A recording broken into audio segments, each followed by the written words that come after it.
Before I get started, first thing I probably want to do is upload my new memory. Got my memory right here.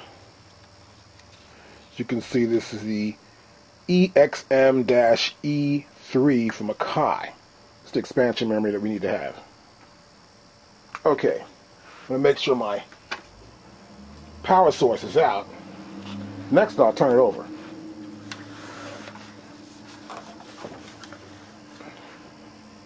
Good. Let me see here. Now I want to open that up and put my memory inside. Okay, so now, okay, that's pretty tight in there. Oh, I got that one out. So I got a magnetic screwdriver. It's always good. You never lose your screws that way. Ah, there we go. There we go, both of them. Make sure you hold on your screws, of course. And there's the plate. And we put our card right in there. Okay, let's get the card out. Okay, now we're going to bring our card and put it right in here. Let's bring the camera on so you can see a little better. And there we go. Right inside that slot right there, we're going to put our extra memory.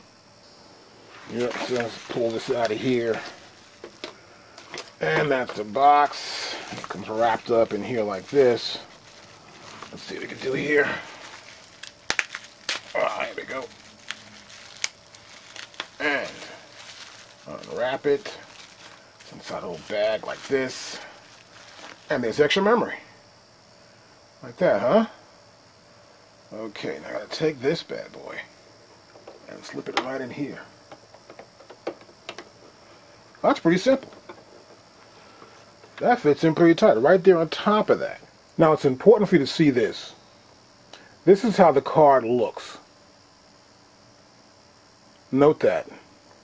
Now here on my card, it says SIDRAM here, PCB at the bottom. And it's backwards. I'll hit the card now. I slip it inside there and make sure it's tight. Now, I put this card in a minute ago the other way, and I smelled a little burning. So, you got to make sure you put it in right. And to check it, you turn the machine around, you turn it on, and make sure it says 192 megabytes of memory. Okay? But it's important to put it in right. If you put it in wrong the other way around, you get some smoke or whatever, but check with the car, check with your dealer. Just don't follow me. Make sure you get the right way to do it. Call a car and get the right way to put this card in. Otherwise, you could damage your MPC. Okay, now I got my memory installed. I'm going to turn my MPC on. First, I'm going to plug it in. Make sure my cable is always out before I do anything like going in the back of my MPC or whatever.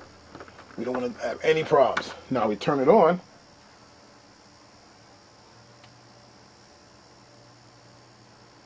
And we'll check it out.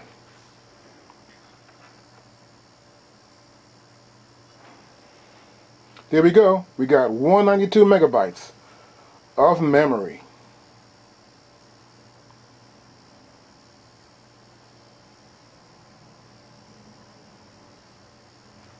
And before we installed it, and the memory card was in backwards, this said 0 megabytes. And it wouldn't even start up the next window. This wouldn't even come up. So it's important to make sure that you put the right memory in the right position in your MPC5000. Want to check it out, make sure the memory's right, and it's important to make sure you got the right memory and it's installed properly. Now before we put our memory in, it was in backwards, and this said memory 0. We knew something was wrong, and then we smelled something smoking, like a little burning thing. Turned around, cut it off, and flipped it out, put it in the right way. Flipped it around, put it in the right way. And now it says 192 megabytes of memory. So now we know we're doing it right.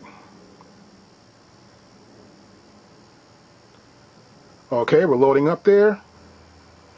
And now, there's our startup screen. We're ready to go.